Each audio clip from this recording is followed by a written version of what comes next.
నమస్తే, నేను మిసిఎస్ రావు. కాంగ్రెస్ పార్టీకి ఏదైనా సాధ్యమే.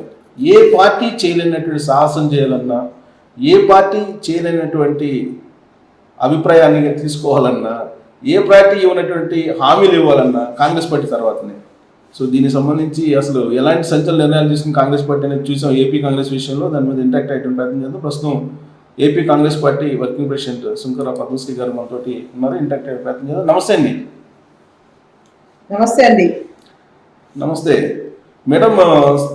షర్మిలని ఏ క్రైటీరియా కింద ఏపీ పిసిసి అధ్యక్షురాలుగా ఎంపిక చేశారని తెలుసుకోవచ్చా?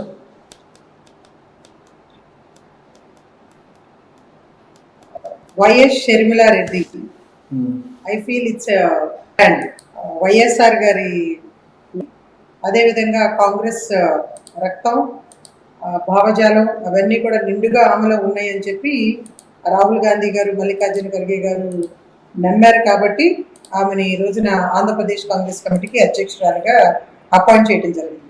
అంటే వారసత్వానికి ప్రాధాన్యత ఇచ్చినట్టేనా? ఇట్స్ నాట్ లైక్ దట్ అండి. ఇప్పుడు నేను కూడా గత 3 తరాలుగా కూడా కాంగ్రెస్ కుటుంబం నుంచి వచ్చిన దాన్ని. బట్ ఈ రోజుకి కూడా ఒక కాంగ్రెస్ కార్యకర్తగా కాంగ్రెస్ ఐడియాలజీని గౌరవిస్తూ ప్రజల కోసం కృషి చేస్తూ ఉన్నాం. సో లెగసీ అనేది కంపల్సరీ అందరికీ ఉండాలి. పార్టీని ఐడియాలజీని రెస్పెక్ట్ చేసే విధి విధానాలని కాపాడుకునే మనస్తత్వం ఉండాలి. అన్నిటికంటే మించి ధైర్యం ఉండాలి, పట్టుదల ఉండాలి. అవి మాలో ఉన్నాయి కాబట్టి కాంగ్రెస్ పార్టీ గుర్తింపిస్తా ఉన్నాం. 2014 నుంచి ఇప్పటి వరకు కూడా మీలాంటి వాళ్ళు కష్టపడ్డారు. అనేక మంది ఉన్నారు కనీసం పార్టీని వదిలిపెట్టిపోకుండా. వాళ్ళని కాదని చెప్పి షర్మిలని డంప్ చేసుకున్నట్టు అనిపించట్లేదా? నాట్ అండి. I don't agree with this. నేను ఎప్పుడు కూడా పిసిసి అధ్యక్షురాలు అనుకోలేదు, నేను అడగలేదు. నాకు చాలా తక్కువ సమయంలో ఎంతో మంది సీనియర్లు ఉన్నా కూడా నన్ను కాంగ్రెస్ పార్టీ వర్కింగ్ ప్రెసిడెంట్ చేసింది. సో అలాగే ఈ రోజున కాంగ్రెస్ పార్టీకి అవసరం పట్టుదలగా పనిచేయాలి, పార్టీని బలోపేతం చేయాలి, ప్రజల మధ్యలోకి వెళ్ళాలి, ధైర్యంగా నియంత్రణ మీద యుద్ధం చేయాలి అంటే డెఫినెట్గా షర్మిలారెడ్డి గారు లాంటి నాయకత్వం అవసరం అని చెప్పి మేమందరం కూడా ఆలోచన చేశాము. రాహుల్ గాంధీ గారు, మల్లికార్జున ఖర్గే గారితో జరిగినటువంటి సమావేశంలో ఢిల్లీలో మేమే స్వయంగా వాళ్ళ నాయకత్వాన్ని కోరటం జరిగింది. ఇప్పుడు అనేక మంది ఉన్నారు. జేడి శీలం గారు ఉన్నారు, పల్లమరాజు గారు ఉన్నారు, శంకర పద్మశ్రీ గారు ఉన్నారు, తులసిరెడ్డి గారు ఉన్నారు, గిడుగురు ఉత్తరరాజు గారు ఉన్నారు, అంతకుముందు రఘువీరారెడ్డి గారు ఉన్నారు. సో ఇలా చెప్పుకుంటూ పోతే కాంగ్రెస్ పార్టీలో ఉద్దండులు అనేక మంది ఉన్నారు. వాళ్ళందరినీ కాదని ఇప్పటి వరకు కాంగ్రెస్ పార్టీలో ఎలాంటి పదవి లేనటువంటి షర్మిలని నేరుగా తీసుకొచ్చి పిసిసి అధ్యక్ష బాధ్యతలు అప్పచెప్పడం అనేది కరెక్టేనా? ప్రజలకు సందేశం అదేనా? ఏ సందేశం ఇవ్వాలని? 2014 తర్వాత రఘువీరారెడ్డి గారు పిసిసి అధ్యక్షుడిగా 2020లో రాజీనామా చేసిన తర్వాత అనేక కేంద్ర మంత్రులుగా చేసిన వాళ్ళు, ఇంక్లూడింగ్ ముఖ్యమంత్రిగా చేసినటువంటి కిరణ్ కుమార్ రెడ్డి గారికి కూడా అవకాశం పార్టీ ఇచ్చిందండి. మా వాళ్ళు తీసుకోలేదు. తీసుకుని ఉంటే అది మేము కదా దాన్ని ఎక్స్పెక్ట్ చేయాల్సింది, కోరాల్సింది. మేమెవరం కూడా అడగలేదు. పార్టీ అధిష్టానం ఒక నాయకురాలని మాకు ఇక్కడ పిసిసి అధ్యక్షురాలు హోదాలో ఇవ్వడం జరిగింది. నాకు తెలిసి కాంగ్రెస్ పార్టీకి అర్హతలు ఉండాలి, లేదంటే కనుక ఏదో ఎక్కడి నుంచో తీసుకురావాలి. అవకాశాలు మేము అందిపుచ్చుకోవాలండి. మేము అడగాలి, తీసుకోవాలి. మేము అడగలేదు. నువ్వు అడిగిన వాళ్ళకి నాయకత్వం ఆ బాధ్యతలు అప్పచెప్పింది. సో కాంగ్రెస్ పార్టీ మీదే తిరగబడ్డటువంటి ఫ్యామిలీ నుంచి మీరు తీసుకొని ఇప్పుడు మళ్ళా ఆమెకే కీలకమైన పదవి ఇస్తే రేపు మళ్ళా ఇబ్బంది రాదనుకుంటున్నారా? ఇప్పుడు జగన్మోహన్ రెడ్డి రూపంలో కాంగ్రెస్ పార్టీ ఏపీలో ఏ విధంగా అయ్యిందనేది మీ అందరికీ తెలుసు కదా. షర్మిల రూపంలో మరొక ప్రమాదం రాదని మీరు అనుకుంటున్నారా? కాంగ్రెస్ పార్టీలో ప్రజాస్వామ్యం, స్వేచ్ఛ చాలా ఎక్కువ సార్. సో అందుకని ఎవరు కాంగ్రెస్ పార్టీని తిట్టినా, గాంధీ కుటుంబం మీద ఎన్ని ఆరోపణలు చేసినా కూడా చాలా ఆప్యాయంగా, ప్రేమగా దగ్గరికి తీసుకుంటారు వాళ్ళు.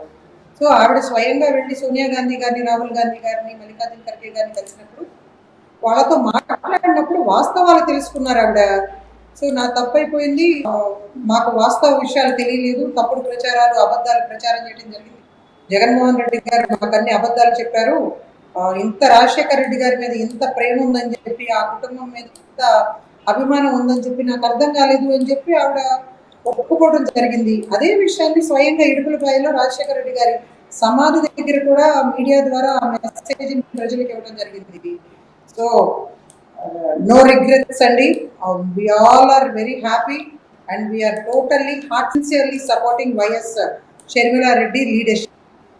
తెలంగాణలో ఫెయిల్ అయినటువంటి లీడర్ని ఆంధ్రప్రదేశ్లో తీసుకొచ్చి ఏ విధంగా మీరు బలపడాలనుకుంటున్నారు?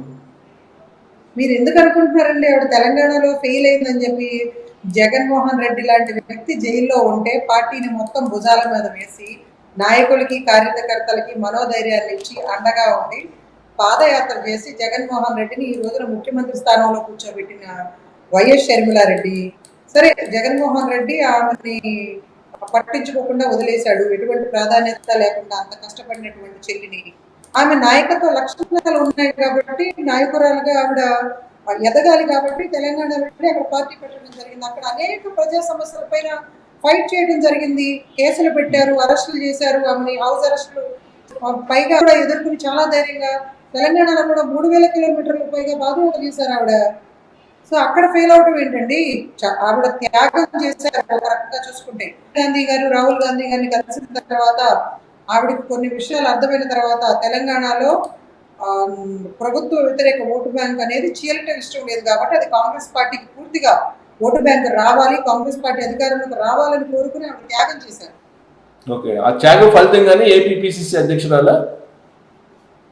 మీరు ఏమైనా అనుకోండి sir, whatever it may be, she's our leader and we are heartfully accepting it. Okay, so పితృస్వామ్య దేశంలో ఇప్పుడు వైఎస్ షర్మిలారెడ్డి, వైఎస్ కాదు అదేదో బ్రదర్ అని ఇంటి పేరు చెప్తున్నారు కదా, మరి ఏంటి బ్రదర్ అని ఇంటి పేరు ఏదో ఉంది, ముస్నూరే ఏదో, సో ట్రోల్ చేస్తున్నారు. సార్ 10th క్లాస్ సర్టిఫికెట్ లో వచ్చిన పేరుని మార్చడం ఎవరి వల్ల అవుతుందా? పాస్పోర్ట్ లో కూడా అదే పేరు ఉంటుంది కదా.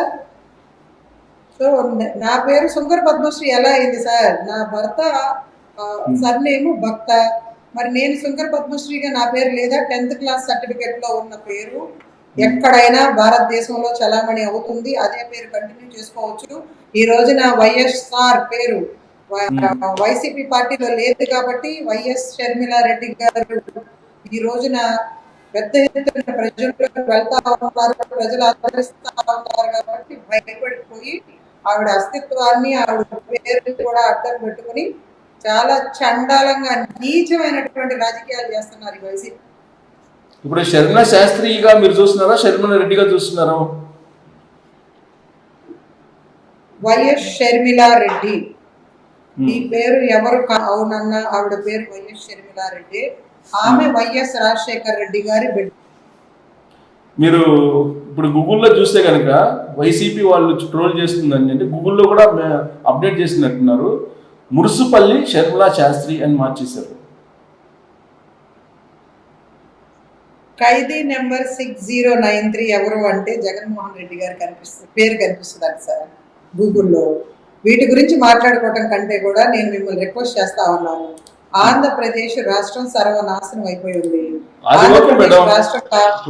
ఆ రాష్ట్రాన్ని బాగు చేయాలంటే ఒక చిత్తశుద్ధి కలిగినటువంటి లీడర్లు కావాలి కదా. కాదు సార్, ఇప్పుడు వైసీపీ వాళ్ళు గూగుల్లో పెట్టారంటే అది ఏమన్నా శాసనమా? వాళ్ళు రాసింది వాళ్ళు గూగుల్లో పెట్టింది చలామణి అవుతుందా? సో మీరు వాళ్ళు రాగానే షర్మిలా రాగానే ఇలాంటివన్నీ చేస్తున్నప్పుడు సరే రకరకాల ఇంకా గాసిప్స్ ఉన్నాయి, డిస్కస్ చేసే అంత